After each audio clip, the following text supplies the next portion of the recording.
pessoal, vamos dar sequência no nosso estudo das rotações de corpos rígidos, tá? Esse é o vídeo 40, e agora a gente vai aprender a relacionar algumas variáveis que a gente já estudou lá no caso da translação dos corpos, né? Lá na cinemática e nas leis de Newton, variáveis da translação com variáveis rotacionais, tá? Então a gente vai aprender aqui a relacionar, por exemplo, a velocidade tangencial de uma partícula em rotação com a velocidade angular dela, que é uma coisa até que a gente já fez lá no estudo do movimento circular uniforme, né? Que a gente vai obter novamente essa expressão.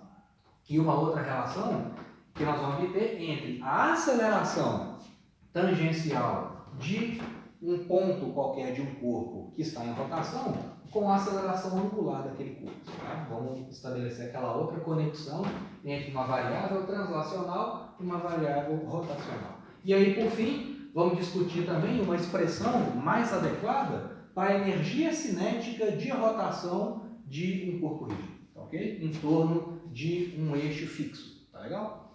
Então, vamos aproveitar o desenho que eu fiz no vídeo anterior, aquele esquema que eu tinha feito no vídeo anterior, e deduzir essas duas equações aqui que vão ser importantes para a gente. Então, aqui só relembrando, né? Você tem um corpo rígido, né? Você tem aqui uma haste rígida, tá? Que está girando em torno desse eixo de rotação aqui, que é o próprio eixo Z, né? Que está saindo ali do quadro, tá? Então, eu vou observar o movimento desse ponto P aqui, que está a uma distância R, essa distância é fixa, né?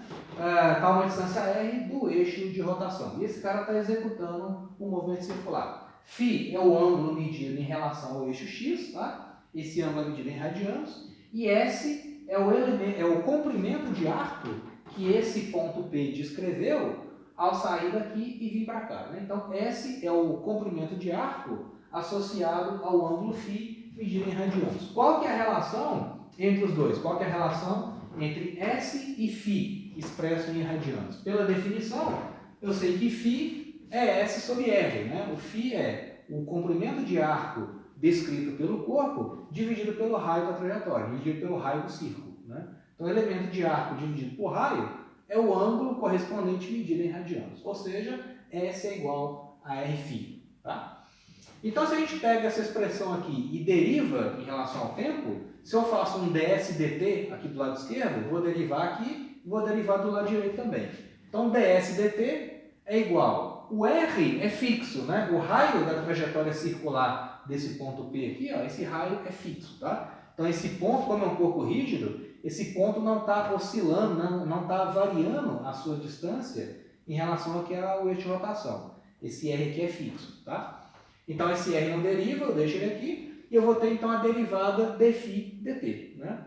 O que é isso aqui, gente? O que é ds dt? É o tanto que é a taxa de variação do comprimento de círculo S, né? Ou seja, é o tanto que essa partícula está caminhando ao longo do círculo num certo intervalo de tempo dt. Ou seja, é distância percorrida por tempo. O que é distância por tempo? É a velocidade instantânea, né? Então, ds dt é a velocidade, que eu estou representando aqui por esse vetor v. O vetor v é sempre tangente à trajetória. Nesse caso aqui é uma trajetória circular, né? Então, aquele v ali, o módulo daquele v é justamente o meu ds dt, né? A rapidez do movimento. E o que é dφ dt? dφ dt é justamente o meu ômega, né? Então, como é que fica a relação entre velocidade tangencial e velocidade angular? V é igual a ômega r, onde r é o raio da trajetória, né? E que é fixo nesse caso. Essa relação aqui, a gente já tinha chegado nela quando a gente trabalhou o movimento circular uniforme. A diferença é que lá, naquelas situações que a gente tratou, o ômega era sempre constante. Consequentemente, o v era sempre constante. O módulo da velocidade era sempre constante, né?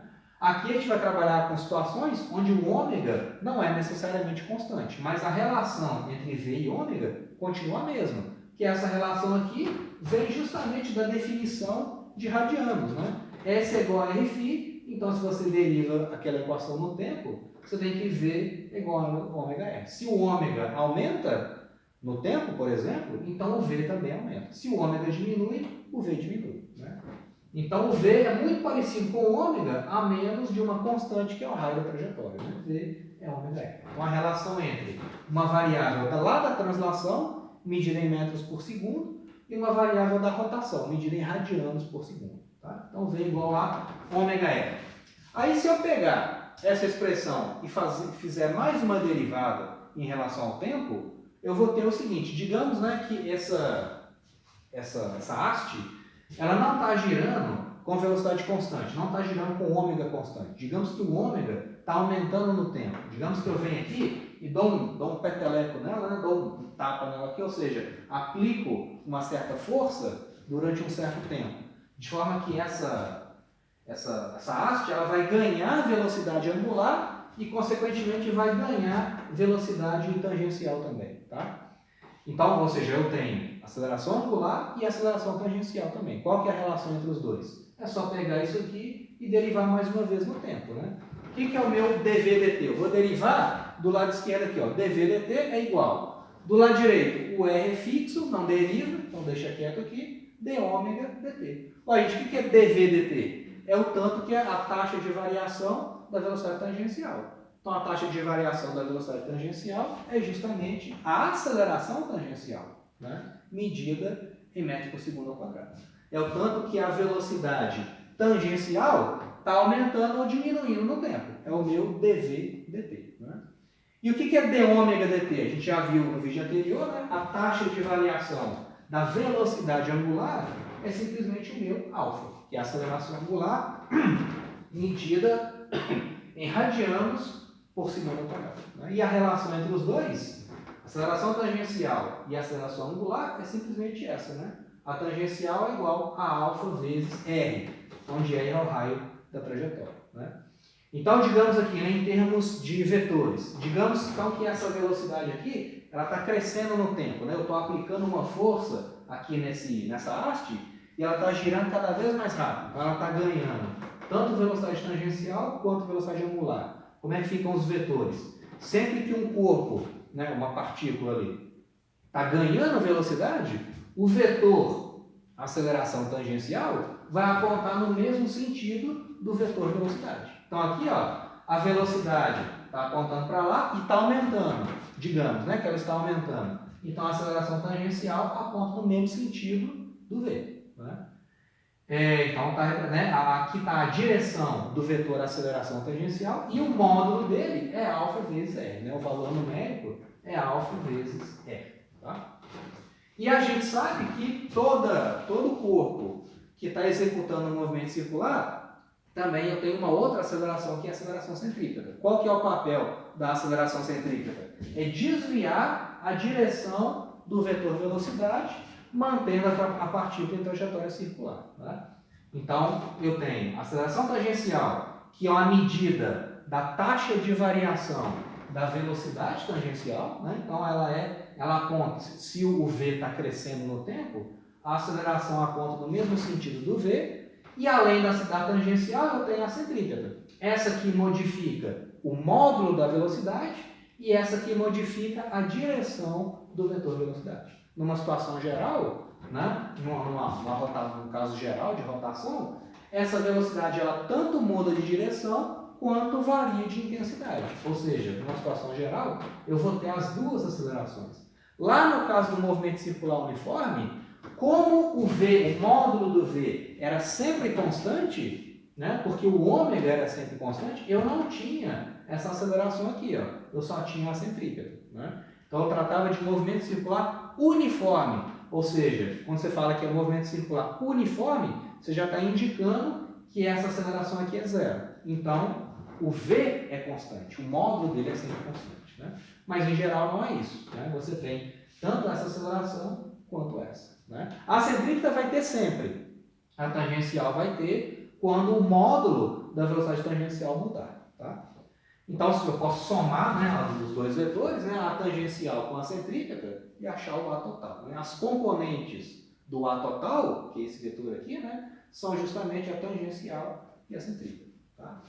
Então, a tangencial é igual a alfa vezes R. E a tangencial, claro, o vetor aponta, ele é sempre paralelo à velocidade, se ela estiver crescendo, ou antiparalelo, não aponta. Se essa velocidade aqui estiver diminuindo no tempo, digamos, o V estaria para lá e a aceleração estaria no sentido contrário. Né?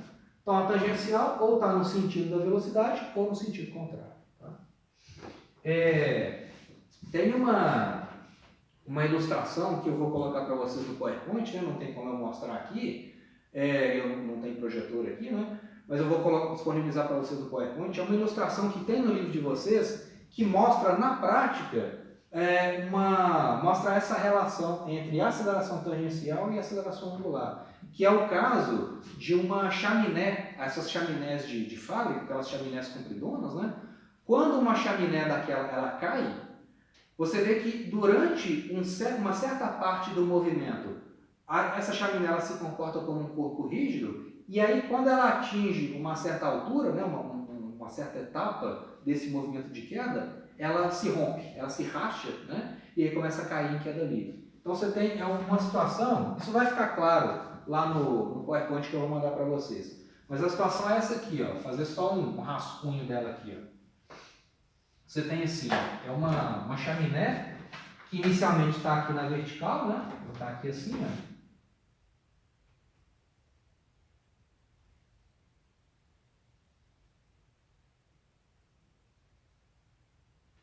Aquelas chaminés bem compridas, né? Tipo de siderúrgica, né? Aquelas chaminés bem autonas. Então, inicialmente, ela está na vertical. E aí, digamos que essa chaminé ela cai, por exemplo, né? Você coloca um explosivo aqui assim, de forma que ela vai, né? Ela está inicialmente vertical e você quer destruir essa chaminé, digamos, você quer derrubar ela, né? Então ela está na vertical e de repente ela vai começar a cair, tá?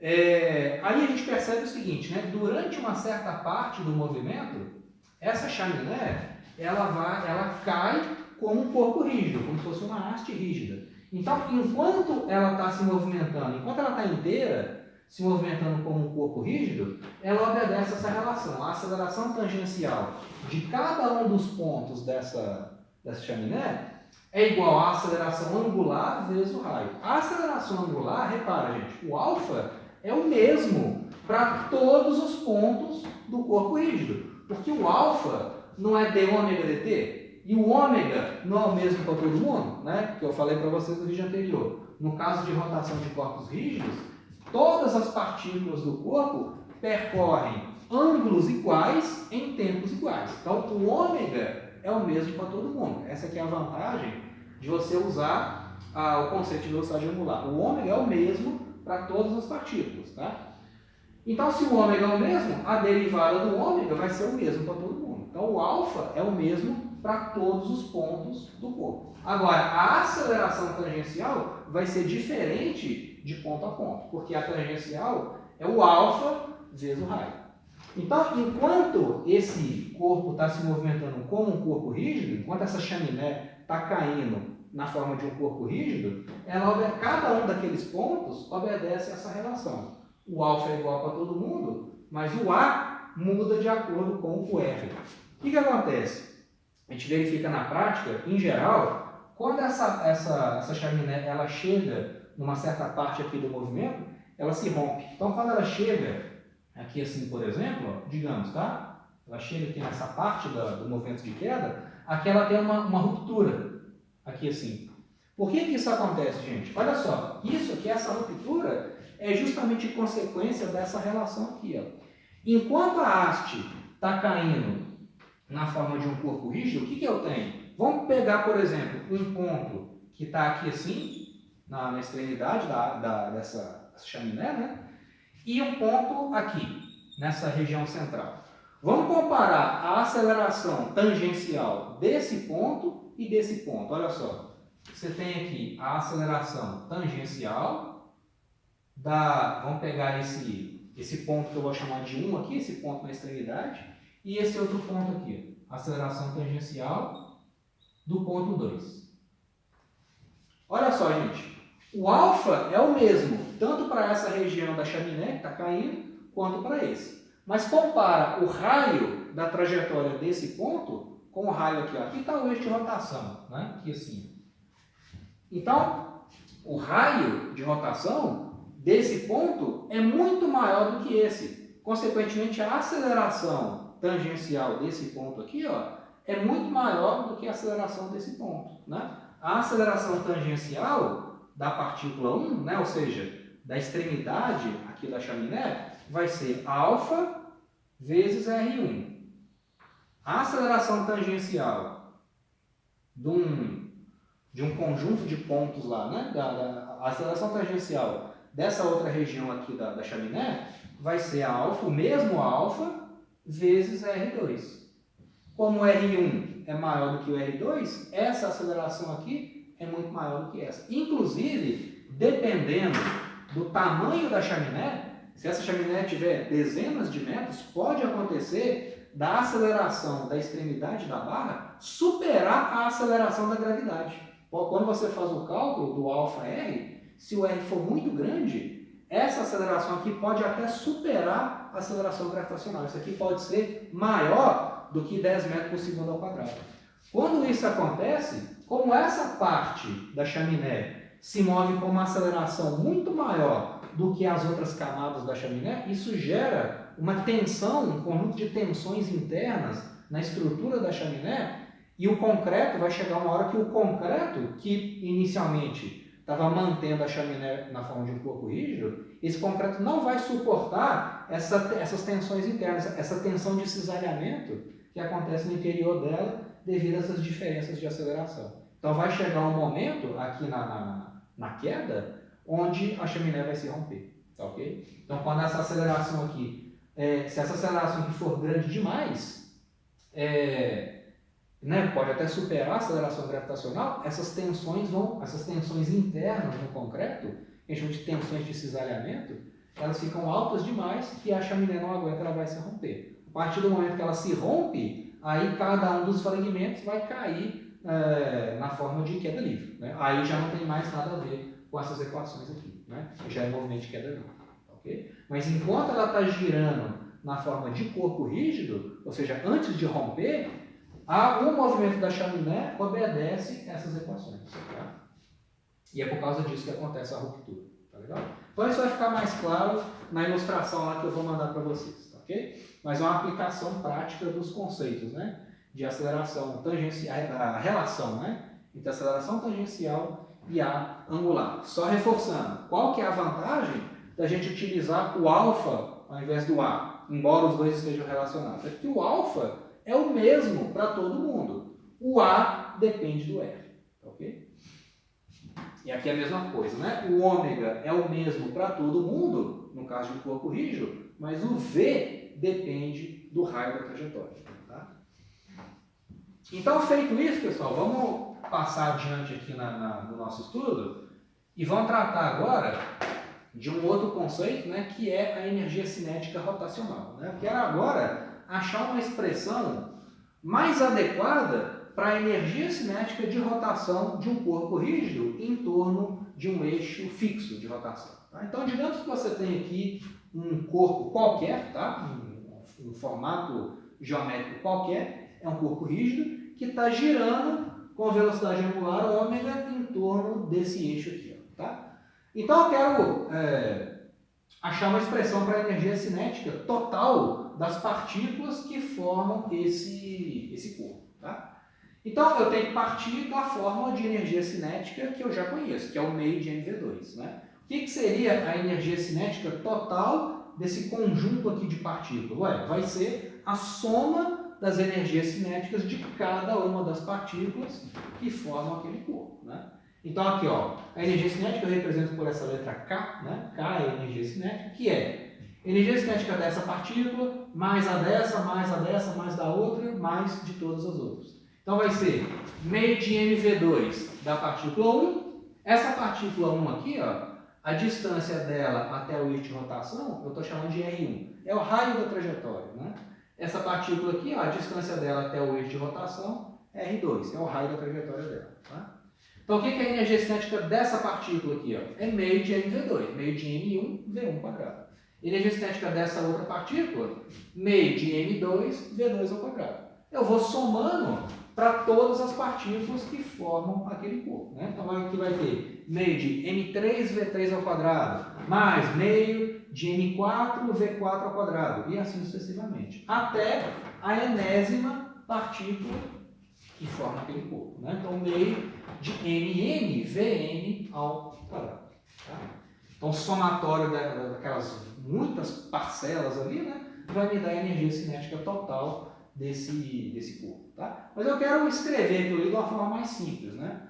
Olha só, gente, qual que é a relação entre a velocidade tangencial dessas partículas e a velocidade angular? Né? Aqui é o seguinte, digamos que esse corpo, ele está girando assim, né? Ele entra no quadro, vai lá atrás e sai do quadro. Né? Ele entra no quadro, vai lá atrás e sai. Então, esse corpo, ele tá, né? Você tem o eixo de rotação aqui, e ele está girando dessa forma assim. Tá? Então, nesse instante aqui, ó, os vetores velocidade, eles estão entrando no quadro. Né? Então, aqui, ó, nesse instante, né, só para ilustrar, o vetor velocidade dessa partícula 1 aqui, ó, ele está entrando no quadro. Então, você tem que aqui, ó, o vetor velocidade, ele está entrando no quadro. Esse aqui é o meu V1.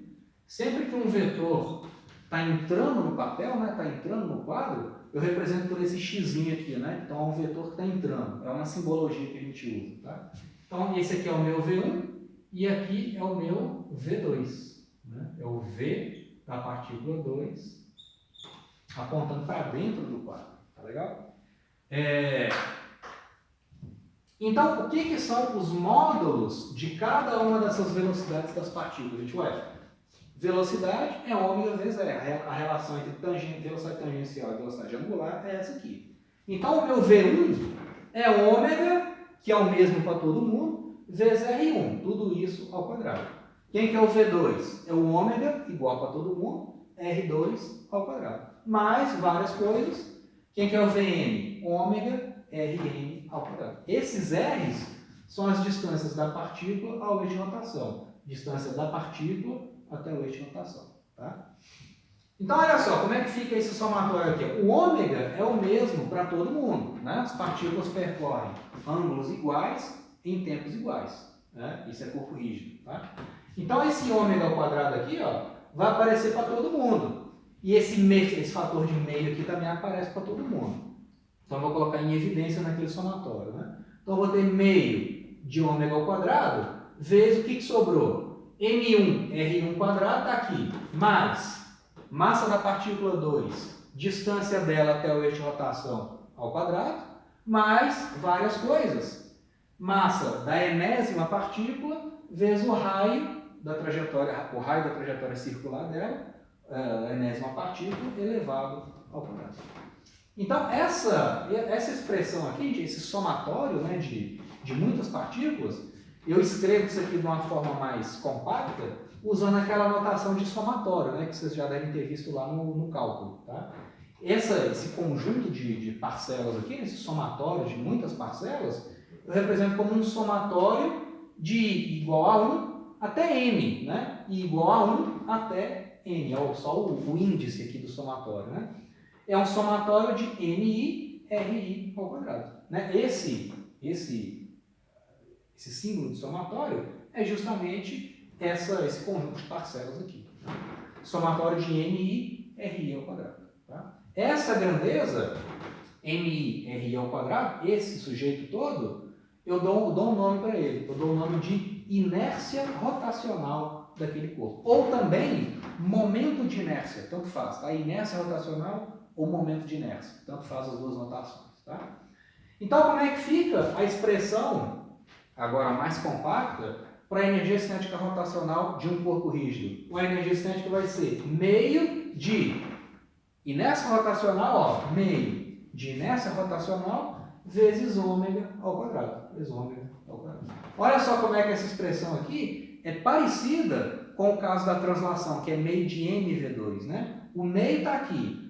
A massa, lá no caso da translação, aqui virou um momento de inércia. A velocidade de translação, lá no que a gente já tinha estudado, né? Naquela expressão meio de mv2, o v translacional se transforma aqui no ômega rotacional. Então, existe uma analogia entre massa e momento de inércia, velocidade de translação com velocidade angular. Né? Então, esse é um macete para você memorizar as equações da rotação. Né? Porque as equações são parecidas, né? Energia cinética de translação é meio de mv2. Energia cinética de rotação, meio de I ômega 2. Ok? Então tem uma analogia entre a translação e a rotação. Só que aqui, ó, é mais fácil eu trabalhar dessa forma do que com esse somatório original. Porque aqui cada uma dessas partículas tem uma velocidade tangencial diferente. Aqui, ó, o ômega é o mesmo para todo mundo. Então é mais fácil eu trabalhar com essa do que com aquela. Né? Então isso aqui é o seguinte, a energia cinética rotacional não é uma nova forma de energia cinética, não, é energia cinética. Né? É soma de energia cinética de partículas, só que escrito de uma forma mais adequada. Né? Por isso que eu falei com vocês, o estudo das rotações não é uma física nova, é a mesma física que a gente já tinha estudado, só que escrito de uma forma mais adequada. Né? Então, eu parti de uma coisa que eu já conhecia, que é a energia cinética de cada partícula, somei para todo mundo e cheguei numa expressão mais simples. Okay? Isso a gente vai fazer o tempo todo. Tá? Então, repara o seguinte, gente, qual que é a diferença entre massa e momento de inércia? O momento de inércia, ele depende tanto da massa das partículas, quanto da distribuição de massa em torno do eixo de rotação. Você vê que o I, né, a inércia rotacional, é um somatório de massa vezes distância ao quadrado até o eixo de rotação de cada partícula. Né? Então, o momento de inércia ou inércia rotacional depende da massa do corpo e de como que essa massa está distribuída em torno do eixo de rotação. Okay? E aí, isso mostra para a gente uma coisa interessante, né? Quando você vai girar um corpo, dependendo da maneira como você gira aquele corpo, você gasta mais energia do que se você girar de outra forma. Então, por exemplo, deixa eu colocar um rascunho aqui para a gente, vocês vão entender isso. Por exemplo, digamos que você tem uma barra de ferro muito comprida e muito pesada, tá? E você quer botar essa barra para girar. Dependendo da maneira como você gira, é muito mais fácil do que se você girar de outra forma. Então, por exemplo, aqui, ó, isso é consequência justamente do momento de inércia. Tá? Digamos que você tem uma haste dessa forma aqui. Ó.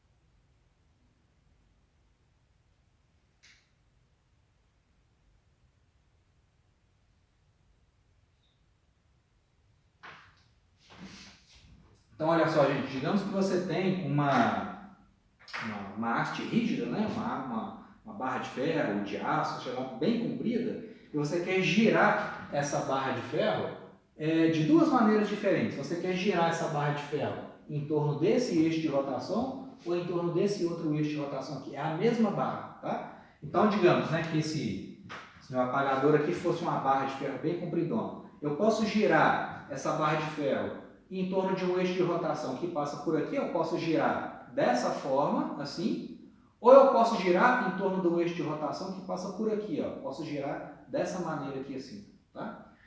Em qual dos dois casos, para qual dos dois eixos de rotação, eu vou ter que gastar mais energia para colocar essa barra para girar? Olha só.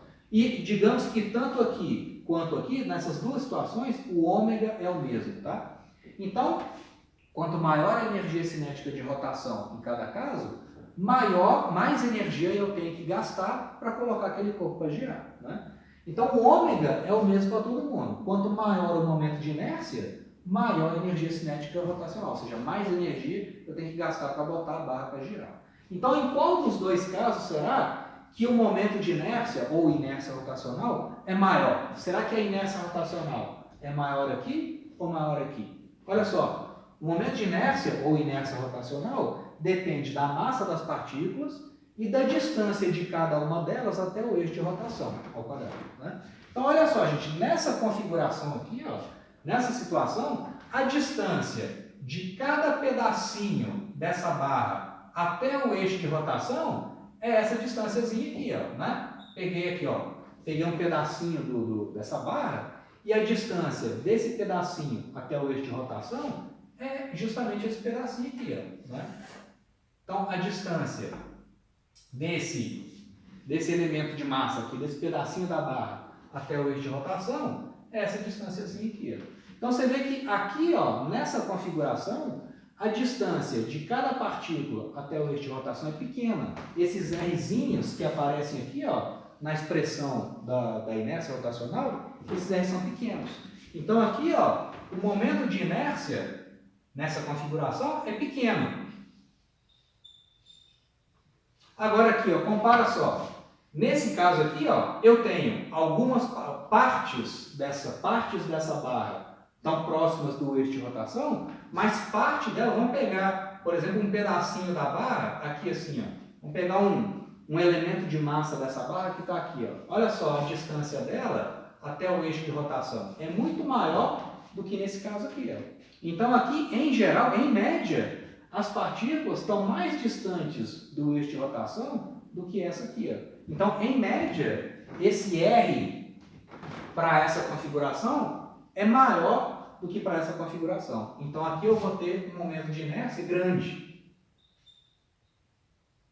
Então, em qual das duas situações eu vou gastar mais energia para girar a barra? Vai ser nesse caso aqui, ó. Quanto maior, para um dado ômega, né, quanto maior o momento de inércia, mais energia eu tenho que gastar para botar aquele cara para girar, porque maior vai ser a energia cinética rotacional. Né? Então, de novo, a inércia rotacional depende da massa e da distribuição de massa em torno do eixo de rotação. Né? Você vê que é a mesma barra, tudo direitinho, né? A barra igualzinha, só que aqui é mais difícil de girar do que aqui. Aqui consome mais energia do que aqui. Ok?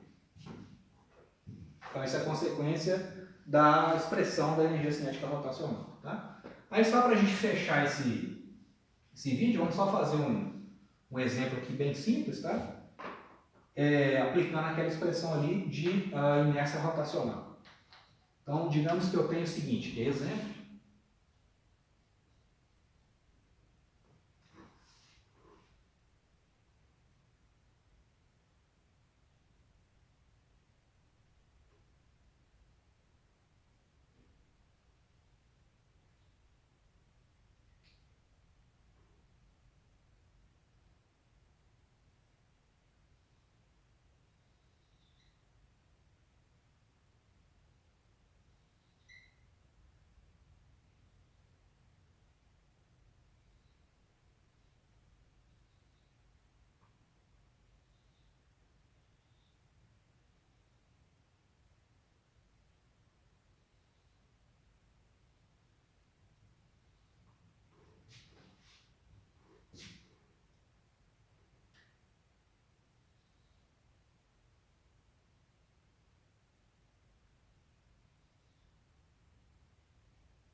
Então, esse exemplo aqui, pessoal, é um exemplo bem simples. Né? Você tem um corpo rígido que é formado por 4 partículas interligadas por essas hastes. Tá? Digamos que essas hastes, elas são bem rígidas, são fixas, e elas têm massa desprezível. Tá? Elas são hastes bem levinhas. Tá legal? Então, eu vou desprezar a massa delas, vou considerar só a massa das partículas, né? Cada uma delas tem massa Mzinho, colocado nos vértices ali daquele quadrado. Então, um quadradinho que está girando em torno daquele eixo fixo vertical com velocidade angular ômega. E eu quero uma expressão para a energia cinética de rotação dele. Né? Bom, a energia cinética de rotação é meio de I ômega 2. O ômega já está dado. Eu quero achar agora o momento de inércia. Né? Ué, o momento de inércia vai ser simplesmente o somatório da massa de cada partícula, distância até o eixo de rotação ao quadrado. Né? Então, o momento de inércia vai ser o seguinte, o meu I vai ser, fazendo aquele somatório ali, né? Vai ser a massa de cada uma delas vezes a distância até o eixo de rotação ao quadrado. Né? Como a massa de cada uma delas é igual e a distância até o eixo de rotação é igual para cada uma delas, né? Olha só, essa aresta aqui vale A. Então, essa distância aqui é A sobre 2, essa aqui é A sobre 2, essa é A sobre 2, essa é A sobre 2. Então, as partículas têm a mesma massa e estão a uma mesma distância até o eixo de rotação. Então, na verdade, o meu momento de inércia vai ser, nesse caso, né, 4 vezes a massa de cada uma das partículas vezes a distância até o eixo de rotação ao quadrado. Então, a distância até o eixo é A sobre 2 elevado ao quadrado. Né? Então, nesse caso, o momento de inércia vai ficar, então, 4m vezes A ao quadrado sobre 4.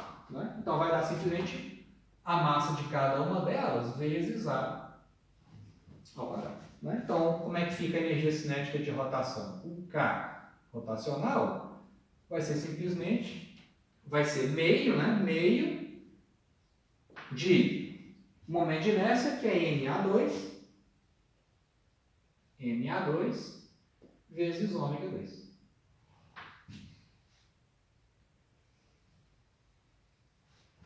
Ah, bom, e só também chamar a atenção, a energia cinética é dada em joules, né? Então, tanto a energia cinética de translação quanto a de rotação, ela é dada em joules, ok? Então, aqui vai dar meio de MA ao quadrado, ômega ao quadrado, joules, ok? E agora, gente, só para encerrar então esse vídeo, o que eu quero destacar agora é o seguinte. Quando você tem partículas, né, quando você tem um conjunto discreto, né, de partículas, M1, M2, M3, M4, M5 até Mn, né, ou seja, partícula 1, partícula 2, 3, 4, 5, o momento de inércia, ou inércia rotacional, você expressa na forma de um somatório de Ni Ri ao quadrado. Mas se ao invés de eu ter partículas discretas, né? Ou seja, partícula 1, 2, 3, 4, 5, 6 até a partícula N. Se eu tiver uma distribuição contínua de partículas formando um corpo, como é que eu faço para calcular o momento de inércia ou inércia rotacional daquele corpo? Mas se eu tiver uma distribuição, né? Uma densidade de massa distribuída num corpo, esse somatório vai se transformar numa integral. Né? Então, eu só vou fazer o esquema geral aqui para o cálculo da inércia rotacional de corpos com distribuição contínua de massa, e aí a partir do próximo vídeo a gente vai calcular alguns casos típicos de inércia rotacional de cilindros, de esferas, de discos, enfim, de corpos onde eu tenho uma distribuição contínua de massa. Tá? Então a estratégia aqui é o seguinte, só para a gente fechar e já começar com os exemplos no próximo vídeo. Tá?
Então a ideia aqui, pessoal, é o seguinte, né? Só que eu vou trazer essa definição para o caso onde eu tenho uma distribuição contínua de massa, né? Ou seja, uma densidade de massa distribuída em todo um corpo rígido, que está girando em torno de um eixo de rotação fixo. Tá? Então, digamos que você tem aqui um corpo rígido qualquer, um formato geométrico lá qualquer, e esse cara está girando em torno desse eixo de rotação, que no caso ali é o eixo Z, por exemplo. Tá? Como que eu defino momento de inércia ou inércia rotacional para aquele corpo ali? Ó? Então, a ideia é o seguinte, eu vou pegar esse corpo rígido, ao invés de trabalhar com massa M1, M2, M3, M4, M5, eu vou dividir esse corpo rígido em elementos infinitesimais de massa dm. Então, eu vou pegar esse dm aqui, ó, e vou pegar a distância dele até o eixo de rotação, elevado ao quadrado.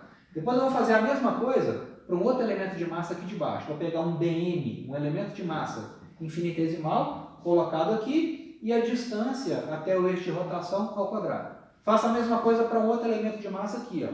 Pego a massa dele, dm, e multiplico pela distância elevado ao quadrado. E vou somando para todo mundo. Quando eu fizer o limite de elementos de massa infinitesimais, aquele somatório ali vai virar uma integral. Então, para o caso de corpos para uma distribuição contínua de massa, aquele somatório vira uma integral. Aquelas massas M1, M2, M3, M4 vão virar um dm, elemento de massa dm. E R continua sendo a distância de cada um desses elementos de massa até o eixo de rotação ao quadrado. E essa integral aqui, ó, ela tem que ser feita em todo o corpo, em toda a distribuição de massa.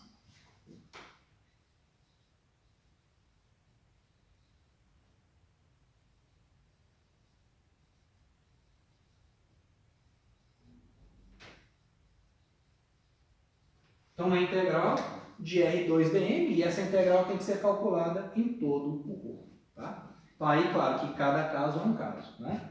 A gente tem que tratar, né, o formato matemático que essa integral vai ter e a maneira de calcular vai depender de cada caso. Tá? Então, aí, a partir do 2041, a gente vai fazer alguns exemplos calculando o momento de inércia para distribuições contínuas de massa.